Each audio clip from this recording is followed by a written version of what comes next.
Bienvenidas al encuentro sonoro entre mujeres y nosotras no habrá paz, organizado por la ONG Movimiento por la Paz MPDL. Es un espacio que hoy tenemos el placer de compartir con Ana de Miguel, profesora y filósofa, Nuria Coronado, periodista y escritora, Irene Zugasti Elbaz, politóloga y periodista, y Sara Fuentes, compañera del área de mujer del Movimiento por la Paz. Gracias a todas por estar aquí con nosotras en este encuentro sonoro.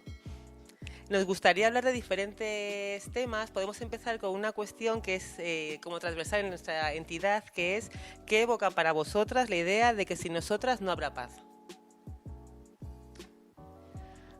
Pues bueno, creo que es un lema, ¿no?, que es herencia de los antimilitarismos y de los feminismos por el desarme y por la paz, y creo que es interesante porque es una idea que evoca eso de que la paz no es solamente la ausencia de guerra, es mucho más que eso, porque por supuesto no hay paz en Ucrania, ni en Yemen, ni en Mali, ni en Somalia, ni en Palestina, pero tampoco hay paz en las vidas de las jornaleras de Huelva, o en las vidas de las mujeres prostituidas en un club de carretera, o en los asesinatos, los últimos 4 muertas que hemos tenido, ¿no?, los últimos 8 días, ahí tampoco hay paz. Entonces creo que cuando decimos que sin nosotras no habrá paz es porque aspiramos no solamente a vivir sin guerra, sino a vivir también en otros términos, ¿no?, en hacerlo mejor y de otra forma, con feminismo, con ecologismo, con justicia social. A mí me evoca eso, ese lema. Bueno, pues para nosotras, por ejemplo, desde el área de mujer, el sin nosotras no habrá paz tiene un significado político en el sentido de que reivindicamos la presencia de las mujeres en todas las áreas de nuestra vida, desde la política, lo social, ¿no?, en la sociedad en general, ¿no?, que hasta ahora, bueno, la historia no lo ha dicho, siempre hemos estado invisibilizadas producto de un sistema, ¿no?, el sistema patriarcal, y bueno, pues la idea es eso, reivindicar que si nosotras no estamos ahí, a lo mejor esos derechos que se están negociando o los derechos que se están reivindicando no nos están teniendo en cuenta, ¿no? Entonces, la idea es eso, que siempre estemos ahí. Y por otra, pues, no solo las reivindicaciones de las mujeres, digamos, blancas, sino que tengan en cuenta toda esa diversidad de mujeres que compone nuestras sociedades, ¿no? Así, ¿no?, más o menos en línea general. Pues para mí significa un sin que es sinónimo de un con, porque nunca somos el sujeto político de nada salvo de ser víctimas, y el reivindicarnos como mujeres con presencia es borrar la ausencia que desde siempre se nos ha dado en cualquier plano de la sociedad. Así que me parece que son lemas que nos tenemos también que repetir todos y cada uno de los días nosotras, y ser la voz siempre, ¿no? Muchas veces se nos olvida que a lo mejor nuestro ejemplo es espejo para otras mujeres y para otras niñas, para evitar que pasen por ese dolor, ¿no?, que hemos transitado nosotras, y por eso es tan importante que nunca dejemos de hablar y que estemos con nosotras, porque el mundo siempre ha estado sin nosotras y ya es momento, siglo XXI, de que estemos y que nos subrayemos. Así que muchísimas gracias también por este evento tan necesario. Bueno, pues a ver, ¿qué me evoca? Voy a repetir la frase: sin nosotras no habrá paz. Bueno, lo primero que me evoca es que existimos y que estamos aquí.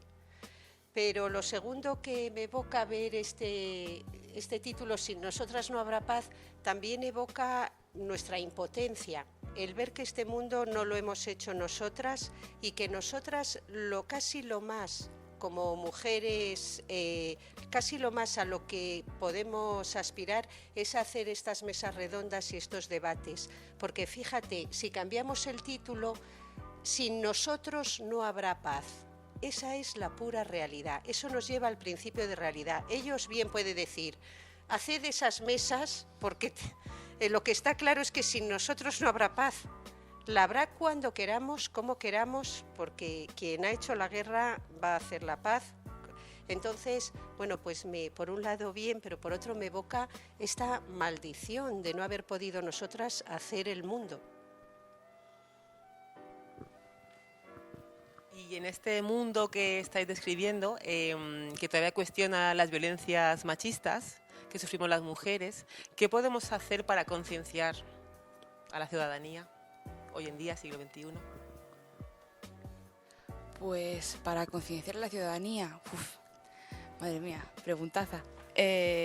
Bueno, pues por un lado creo que estamos como conscientes, ¿no?, de que estamos viviendo una reacción patriarcal a los avances, a las conquistas que hemos obtenido, ¿no?, a lo largo de toda la historia. Y creo que y tienen discursos muy claros, ¿no?, y narrativas muy claras. Pues creo que una parte importante es no darles espacio, no alimentar al monstruo y seguir con nuestras agendas, que son mucho más importantes que Twitter y que el odio. Eso por un lado. Por otro lado, creo que seguir invirtiendo, porque al final esto no es solamente una cuestión de representación, esto es una cuestión de recursos. Yo soy muy fan de ver los presupuestos siempre, a dónde nos llevan, de invertir en conocimiento, en experiencia, en aprendizaje, en datos, que muchas veces pues datos matan relato, ¿no?, que dicen, tener los datos sobre la mesa y decir, estos son los datos, esta es nuestra realidad, esta es nuestra violencia y estas son las medidas que tenemos para combatirlas.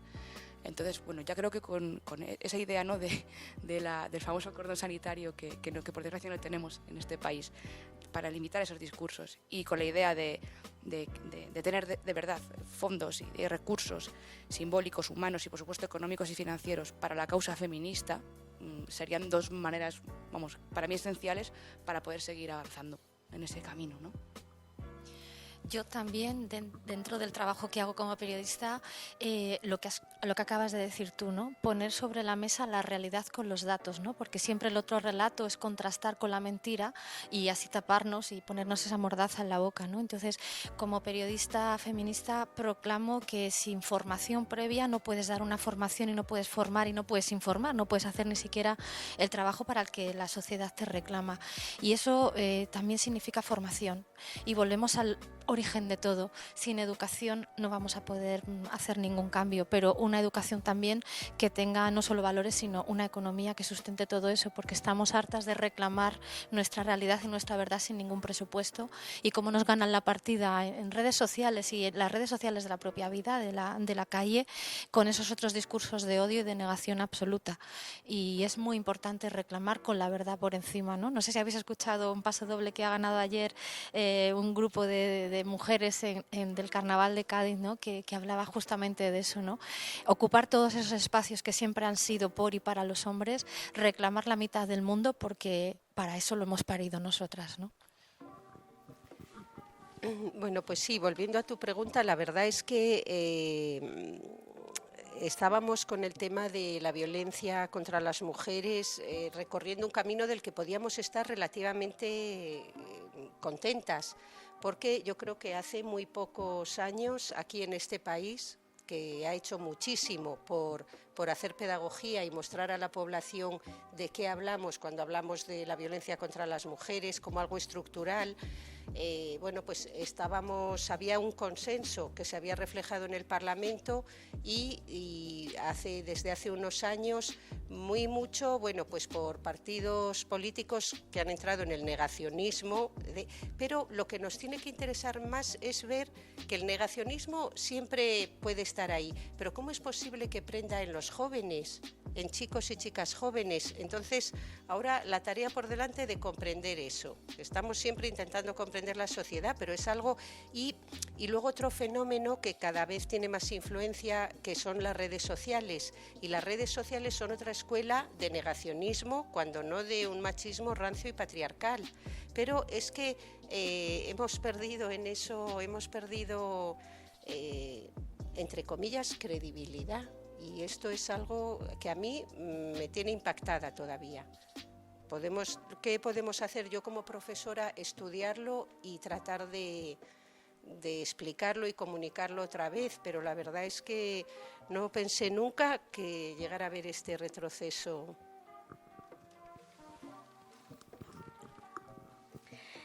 Bueno, pues nosotras, una de las formas de concienciar que siempre hemos considerado es estar al día, ¿no? O sea, lamentablemente vemos diariamente en las noticias, en los medios de comunicación, y todas y todos al menos sabemos en qué consiste la violencia, ¿no?, contra las mujeres. Pues cuando escuchemos esos discursos en las calles, en los bares y demás, de que están negando, si nosotras sabemos muy bien a qué se refiere, pues también tenemos que combatirlo. O sea, tenemos que... Al final se convierte en un activismo. El ser feminista es ser activista, es una posición política y quizás pues tenemos que tomar conciencia de que lamentablemente vamos a tener que estar haciendo pedagogía constantemente, ¿no? Entonces, por eso es muy importante nunca dejar de formarse, de crear nuestros espacios seguros también para nosotras mismas, para ver de qué manera pues podemos concienciar, ¿no? El tema de los datos están ahí. Aquellos que nieguen sobre que la violencia de género es un invento, pues mire, es que están los datos, hay unas conferencias internacionales, unos tratados internacionales que, producto, ¿no?, de la lucha de las mujeres históricamente, pues consiguieron que ese reconocimiento esté ahí, ¿no?, plasmado en las leyes y bueno, es que está ahí. No, entonces, pues recurrir a todo ello, ¿no? Siempre a los datos, a los hechos, y es que están ahí, y hacerlos ver. O sea, hay que hacer ver a la gente lo que está pasando.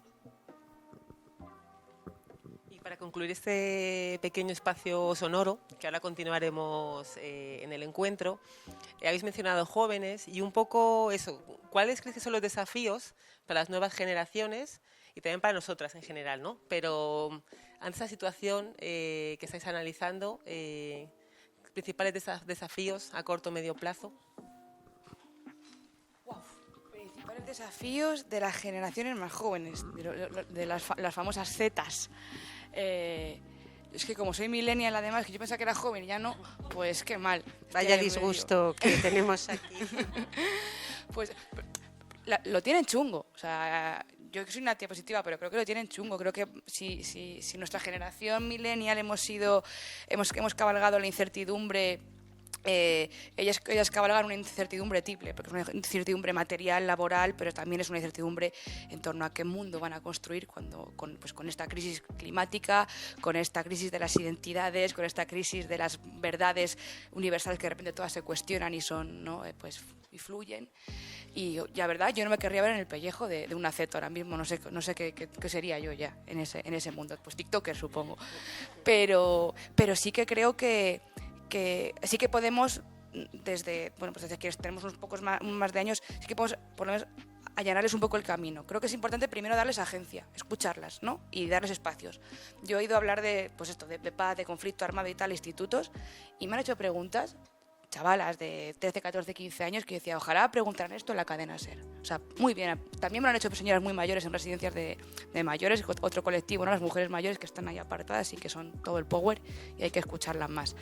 Pero creo que sería importante darles agencia, darles espacio y generar también bisagras y espacios de encuentro para que ellas también puedan heredar, interpretar y trabajar con toda esa genealogía y todos esos aprendizajes que tenemos, ¿no? Que también yo lo echo mucho de menos, que a veces lo que decía Nuria, hace falta contexto y hace falta formación, y a partir de ahí podemos seguir articulando juntas.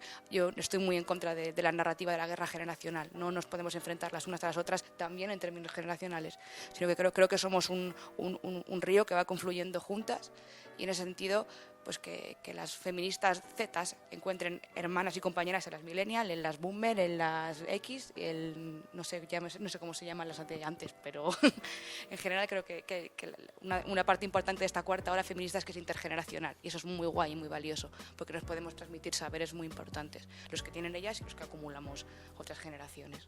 Yo creo que hay que propiciar esos espacios, porque a lo mejor nos anclamos en los tópicos de los jóvenes, ¿no? Todas hemos sido jóvenes y sabemos lo que eso significa, pero todas cuando hemos sido jóvenes, cuando nos han explicado el mundo, hemos abierto el corazón y los oídos y hemos entendido muchas cosas, y a lo mejor ahora nos ponemos de frente a ellos y pensamos es que no nos quieren escuchar o están en su mundo, ¿no? Y falta esa pedagogía de la cercanía para hablar con ellos y con ellas, porque cuando tú les explicas la realidad abren los ojos y es como cuando das a un interruptor y se les enciende la luz, y ahí es donde empieza el camino. Ahí es donde empieza la verdad, ¿no? A redescubrir que el mundo no es lo que habían estado viendo, sino lo que les habían estado negando, ¿no? Y creo que esa pedagogía, vuelvo al inicio de todo, surge de la educación en el salón de casa, porque todavía hay muchos temas que por desgracia son tabú para las propias familias. El sexo es uno de ellos, y por eso esa violencia sexual y esa pornografía que se está adueñando de esos espacios está haciendo que esa generación acabe con titulares que a mí me duelen cada día más, ¿no? Porque ya no solamente la violencia múltiple y sexual, sino que los datos, volviendo a los datos y a ese contexto, están diciendo que cada vez baja muchísimo más la edad de los agresores sexuales. Hace nada un agresor sexual de 13 años con una niña de 7, nos encontrábamos con eso. no nos preguntemos qué está pasando, sino cómo podemos resolver todo eso. Hagamos las preguntas adecuadas, pero demos también las respuestas desde la serenidad y sobre todo de darnos cuenta que tenemos una bomba de relojería que no podemos permitir dejarla ahí guardada porque nos está haciendo mucho daño, está haciendo muchísimo daño a esa generación que será la generación del mañana, que serán esos hombres y esas mujeres del mañana que estarán rotos y rotas, sobre todo rotas ellas, por desgracia siempre nosotras, y que por lo tanto curar algo roto supone muchísimo más esfuerzo para una sociedad que ya de por sí no está educada en el amor de verdad, para que todo esto deje de doler y nos haga una sociedad democrática, ¿no? Y creo que eso es básico y esencial y no se está haciendo, no se le está dando la importancia, sobre todo de las políticas públicas, que es donde tienen que llegar y quienes tienen que llegar. Es como, bueno, siempre hay otra agenda mucho más importante, pero mientras nos están matando, nos están violando y estamos teniendo una salud mental cada vez más decrépita, que nos está haciendo cabalgar como sociedad hacia unos lugares muy, muy peligrosos. Bueno, pues sí, yo estoy de acuerdo con lo que ha dicho Nuria, que el tema de la violencia sexual es uno de los temas que ha hecho que muchas chicas jóvenes de forma masiva empezaran a entrar en el feminismo, a interesarse por él, a manifestarse a raíz de la manada de Pamplona. Aunque realmente violencia sexual ha habido siempre, y mi generación, que el acceso, bueno, pues mi generación la ha sufrido también por demás. No hay nadie de mi generación que no te pueda contar algún abuso mayor o menor que por parte de un hombre y que te hiciera ver, que te metiera el miedo en el cuerpo. Dicho eso, yo, fíjate, creo que más, aparte de la violencia sexual, lo que ha hecho que muchas chicas jóvenes estén buscando respuestas y diciendo, pero ¿qué pasa aquí?, es el desencanto y la frustración con lo que se llama la sexualidad. No ya la violencia sexual, sino con eso que se llama la sexualidad. Que está habiendo un desencuentro entre chicos y chicas y eso me parece pues muy grave y una pena. Pero van a tener que solucionarlo ellas. Bueno, y ellos juntos, no pasa nada. También lo que has dicho tú de que el feminismo es intergeneracional, quiero decir una palabra solo. Mira, ya para conseguir el derecho al voto, el humilde derecho al voto, las sufragistas en el siglo XIX tuvieron que relacionarse las nietas con las madres, con las abuelas, porque las nietas se encontraron que querían el derecho al voto y que ya sus abuelas habían estado luchando en las calles por el derecho al voto. Como se tardó casi 100 años en conseguirlo, pues unió a mujeres de todas las generaciones, con sus debates, por supuesto. Creo firmemente que lo que nos une tienen que ser visiones de la vida, visiones de cómo merece la pena vivir una vida buena. Y creo que eso, fíjate, no se lo hemos explicado igual las mujeres a nuestras hijas y a nuestros hijos. Decirles, os voy a decir por qué os he traído al mundo y por qué merece la pena vivir la vida y cómo la vida puede ser algo estupendo. Luego dices, bueno, tan estupendo no, pero sí, pues contagiarles la ilusión, porque yo creo que cualquiera que haya traído hijos al mundo, y es que cuando yo digo hijos, digo la sociedad entera, porque de alguna manera todos son hijos nuestros e hijas.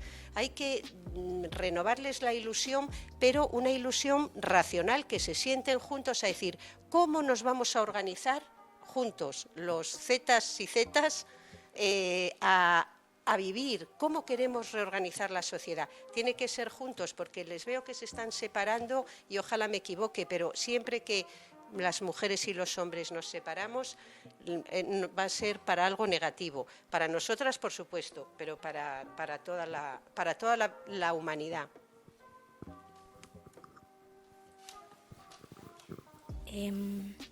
Bueno, yo es que estoy de acuerdo, la verdad, que con todo lo que habéis dicho. Es que, nada, yo sí que añadiría, ¿no?, lo que ha dicho Ana. Creo que hay una carencia, ¿no?, todavía en esa educación sexual, sobre la sexualidad, sobre todo. O sea, hoy en día prácticamente los y las jóvenes siguen aprendiendo lamentablemente lo que es el sexo a través de la pornografía, y creo que eso no es, ¿no? Entonces, el aprender también cómo establecer las relaciones, sobre todo, parece que eso todavía no lo hemos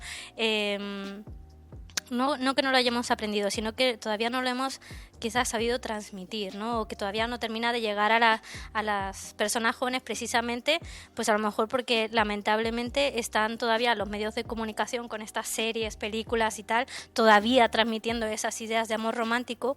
Entonces yo creo que el gran desafío que tenemos por delante es transmitirle esa perspectiva crítica, ¿no? A las personas jóvenes para que puedan saber identificar esos mensajes, ¿no? Que realmente no son buenos para su vida, ¿no? Y por otra, acercarles al feminismo. Yo, lamentablemente, me acerqué al feminismo bastante tarde. A mí me hubiese encantado haber descubierto el feminismo cuando yo era adolescente, porque estoy segura de que quizás mi vida hubiese sido diferente o hubiese pensado diferente y hubiese hecho cosas de otra manera.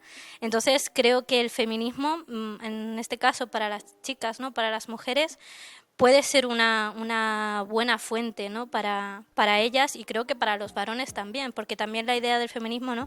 Es crear otra manera de ser hombre, ¿no? Otra masculinidad, de tal manera que implique pues vivir una vida digna tanto para ellos como para nosotras, ¿no? Entonces, el gran reto, pues transmitir la perspectiva crítica feminista para construir un mundo mejor.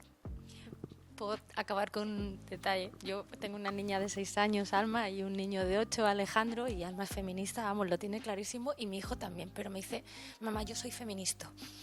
Pues qué bonitos esos detalles que cuando van al cole lo cuentan, ¿no? Y lo cuentan con la naturalidad de decir, es que mi mamá y mi papá son iguales, ¿no? Cuando tú eso lo transmites desde lo que digo, desde el salón de casa, al final lo entienden de la manera más natural, ¿no? Y a eso tenemos que aspirar, a un mundo en el que haya feministas y feministas minis, que el día de mañana nos tratemos todos con el mismo respeto, ¿no? Y que todo esto también nos saque una sonrisa, ¿no? Que ya está bien de tanta lágrima y de tanto dolor, sino que no hay revolución más bonita, más preciosa y más preciada que la revolución feminista. Así que viva la lucha de las mujeres. Muchísimas gracias. Un lujo escucharos, gracias a todas, y seguimos, que sin nosotras no habrá paz.